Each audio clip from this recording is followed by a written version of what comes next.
आरव कभी room number के बारे में ज्यादा नहीं सोचता था जब तक कि वो 306 नंबर रूम में नहीं आया। ये उसका नया घर था, ग्रैंड व्यू कॉलेज में फर्स्ट ईयर के लिए उसका रूम। वो एक हफ्ते पहले आया था, एक छोटे से शहर का पतला सा लड़का, कपड़ों और सपनों से भरे बैग ढोता हुआ। ग्रैंड व्यू बहुत बड़ा था, डॉर्म पुराने थे और उनमें पिछले स्टूडेंट्स की आत्माओं की गूंज थी। आरव का डॉर्म भी इससे अलग नहीं था। 1906 में बना हॉथॉर्न हॉल के अच्छे दिन जा चुके थे। पेंट उखड़ रहा था, फर्श की लकड़ी चरमराती थी। जब उसने अपना रूम नंबर बताया तो सीनियर्स उससे दूर ही रहे। उनकी नजरें इधर उधर भागी। Room 306, good luck with that. वो बस कंधे उचका देता, सोचता कि वो नए स्टूडेंट के साथ मजाक कर रहे हैं। उसका रूम कम से कम बड़ा तो था। खिड़की से बिल्डिंग के पीछे लगी बेलें दिखती थीं। एक डरावनी पुरानी अलमारी कोने में रखी थी। हवा भारी लग रही थी, जैसे कुछ गड़बड़ है, पर कॉलेज ही तो था। आरव ने अपना सामान खोला, पोस्टर लगाए और अजीब सी फीलिंग को इग्नोर करने की कोशिश की। वो किसी पुरानी बिल्डिंग से नहीं डरने वाला था। पहली रात आरव को नींद नहीं आई। उसकी बॉडी क्लॉक अभी भी घर के टाइम पर थी। वो करवटें बदलता रहा। पुराने बेड के स्प्रिंग उसके नीचे कराह रहे थे। जैसे ही उसकी पलकें बंद होने लगीं, एक आवाज ने उसे जगा दिया। टप टप टप।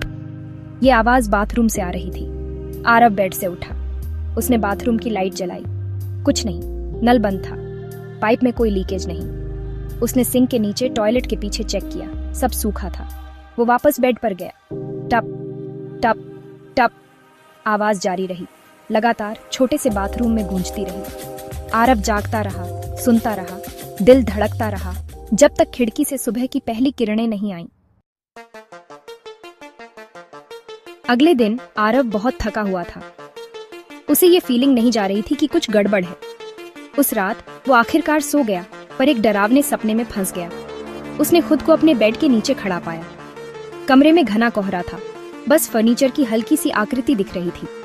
उसने हिलने की कोशिश की, पर उसके पैर जड़ गए थे। फिर उसने उसे देखा। दरवाजे में एक आकृति खड़ी थी, लंबी और दुबली, लाल आंखों वाली। आरव चीखना चाहता था, पर कोई आवाज नहीं निकली। आकृति उसकी तरफ एक कदम बढ़ाई। अपने लंबे हड्डियों वाले हाथ से वो हाँफते हुए उठा, पसीने से लथपथ। उसकी अलार्म घड़ी में 3:06 AM बज रहा था। 3 रात तक ये बुरा सपना दोहराया गया, हमेशा एक जैसा, कोहरा, आकृति और डर, और हमेशा 3:06 AM पर उठना। उसका दिल जैसे सीने से बाहर आने को तैयार। आरव पागल हो रहा था। उसने किसी को नहीं बताया, पागल कहलाने के डर से, पर वो जानता था कि 306 नंबर रूम में कुछ बहुत ज्यादा गड़बड़ है। चौथी रात को आरव ने एक्सप्लोर करने का फैसला किया। वो एक और रात डर के साये में नहीं बिता सकता था। उसने अलमारी से शुरुआत की। उसकी काली लकड़ी पुरानी और डरावनी थी। उसने चरमराते हुए दरवाजे खोले। अंदर एक अकेले हुक पर एक धूल भरी फ्रेम वाली फोटो लटकी हुई थी। ये एक लड़के की फोटो थी, आरव जितना ही जवान। उसका चेहरा प्यारा था, पर उसकी आंखों में गहरा दुहक था। फोटो में कुछ ऐसा था जिसने आरव को डरा दिया। उसने फोटो उतारी और ध्यान से देखी। पीछे धुंधली स्याही से एक नाम लिखा था, इरशी, और एक तारीख 1968। तब आरव को समझ आया, बुरा सपना, टपकती बूंदें, ये सब यूं ही नहीं था। 306 नंबर रूम की एक कहानी थी, और वो उस कहानी में जी रहा था। वो दौड़ता हुआ हॉल के आखिर में रखे कंप्यूटर पर गया, जवाब ढूंढने के लिए बेताब। उसने सर्च बार में हॉथॉर्न हॉल रूम 306 टाइप किया और अपनी सांस रोक ली। रिजल्ट्स आ गए। 1968 का एक news article, student dorm room में मृत पाया गया, आत्महत्या। स्टूडेंट का नाम ऋषि कपूर। आरव आर्टिकल के साथ लगी धुंधली ब्लैक एंड व्हाइट फोटो को देखता रहा। ये वही लड़का था जो फोटो में था। आर्शी इसी रूम में मरा था 50 साल पहले। आरव जानता था कि वो 306 नंबर रूम में नहीं रुक सकता, 1 मिनट भी नहीं। उसने अपना सामान पैक किया, कांपते हाथों से कपड़े बैग में डाले। उसने आरशी की फ्रेम वाली फोटो भी ली। उसे समझ नहीं आ रहा था क्यों, पर उसे लगा कि उसे ये फोटो अपने साथ ले जानी है।